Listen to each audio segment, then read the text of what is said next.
Welcome, welcome! It's Mud Dog with the TexasSpaceNavy bringing you another Star Citizen video. And today we're going to talk about Inside Star Citizen that came out today. That's Thursday, February 18th. And this one is pretty nice. I like the fact that we're actually getting to start to get to see some of the work they've done on Orison. If you don't know where Orison is going to be the landing zone on the gas giant Crusader.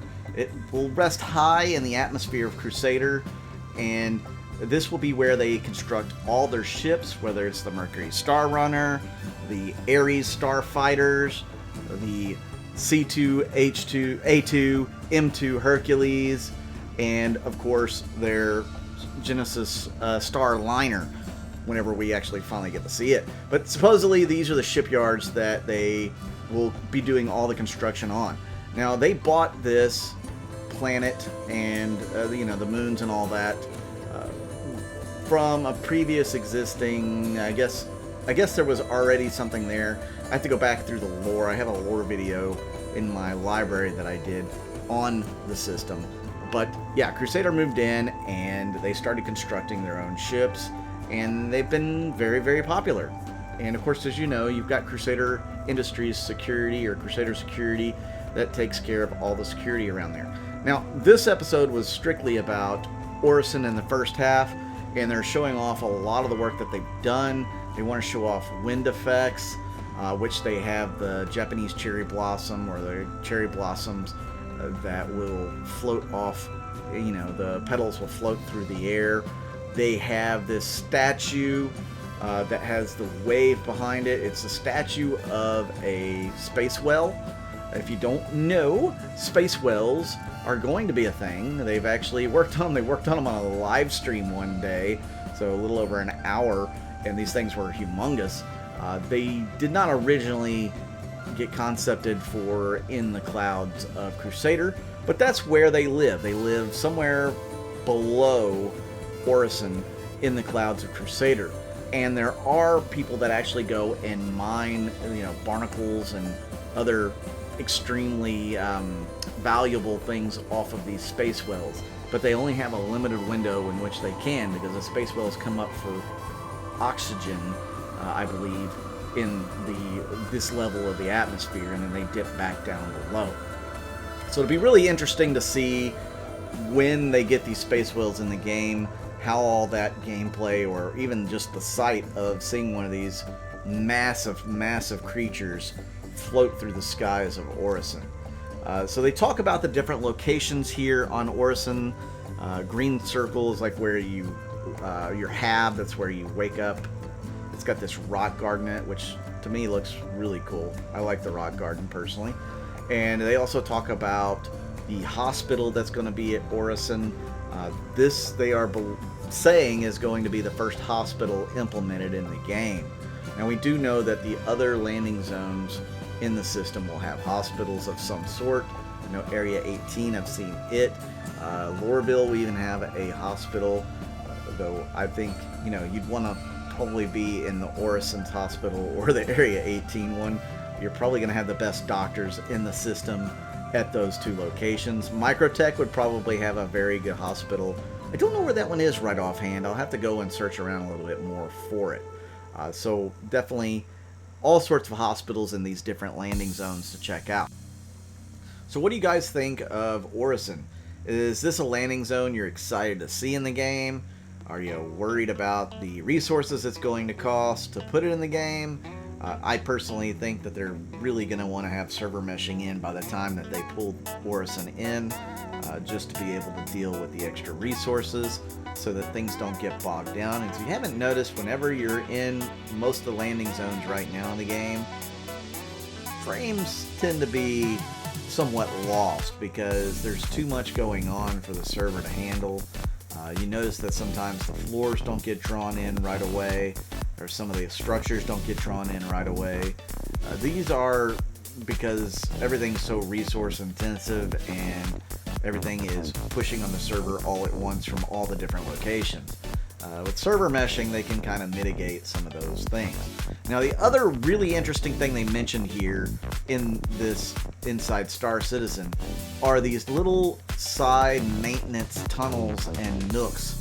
They talk about how this is going to be a place that you can get missions or do missions, a place you can hide out, some different ideas behind it. It's going to be the first landing zone that implements these. You know, Lorville would be an easy one to put them in. I mean, most of the places would be pretty easy to put these little nooks and crannies into. So I'm kind of interested to see what they bring with that. They won't have the mission gameplay right away for it, so we might have to wait a little while before we can actually get that in game. The next part that they talk about in this video is aging, weathering, different effects that they want to do on ships to make them look, I guess, more used, authentic, make them look like they've been somewhere. It kind of tells the story of the ship. So right now, a lot of the ships are super clean, but they have the technology already in the game. You know, you can tell when you go to Microtech and you get snow on your suit that they could put this added layer of stuff on there.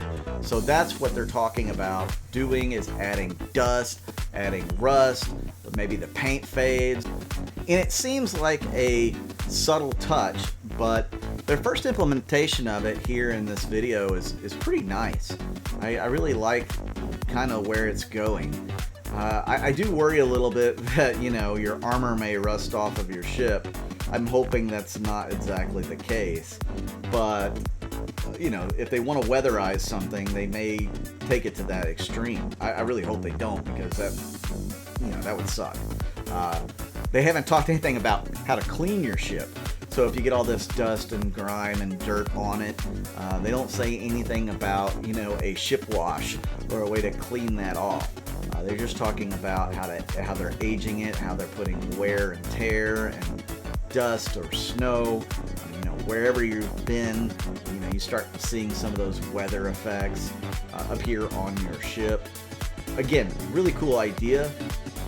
You know, the question is this something you guys want them working on right now? Honestly, you know, if they just have an effects team that's trying to get different effects in the game, that's fine to me. But if they would be better suited doing something else, I would be more inclined to like them doing that. I do like the effects, they are cool, but do we need that right now? And obviously it's not coming in right now, it's coming in, you know, in 3.13, 3.14, something like that, maybe even 3.15. But again, I don't know. I'm kind of torn on this, and I know a lot of you guys are probably in the same boat. What do you guys think about these weather effects?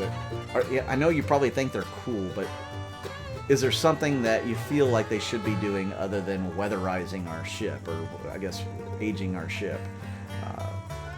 I mean, a lot of people probably want to, you know, fly around in a ship that's seen better days, for sure. But again, it's, you know, is this something that needs to be worked on right now? I don't have the answer, because I know they have like 600 people employed, and they may have a team that's just dedicated to doing this kind of thing for everything, whether it's Lorville or ships or first person, you know, armor or whatever. That may just be their entire job, is to show weather effects or dust or dirt or rust or whatever on all items, props, etc. You know, they did say that they were doing that at Lorville at one point, that they were going to make it all dusty and dirty, and then there would be some event that would make it end up being cleaned up a little bit and looking a little nicer. Because, you know, you go walk around Lorville and there's just piles of dirt and soot or whatever just everywhere. It's not the cleanest place to be. So what are you guys' thoughts on this? I'm really anxious to see what you think about it, how you feel about it, and so on. I do want to thank everybody for tuning in lately. You guys are awesome for watching my videos. Thank you so much. If you like this video, make sure you hit the like button and the subscribe button if you haven't subscribed. I try to get a video out every day. They vary in different types of videos and different subjects on Star Citizen. So thank you very much. Thank you to all my YouTube members and my Patreons. If you want to join either one of those, there's a link in the description down below on how you can do that. If you're looking to join an org, my org is Texas. There'll be a link to that down below as well. And there should be a link to my referral code. So if you're new to getting in the game, maybe you're going to participate in this free fly that they've got going on right now, use my referral code. You'll get 5,000 bonus UEC, and I'll get the referral credit. I'm Mud Dog with the Texas Space Navy, and I'll see you out in the verse.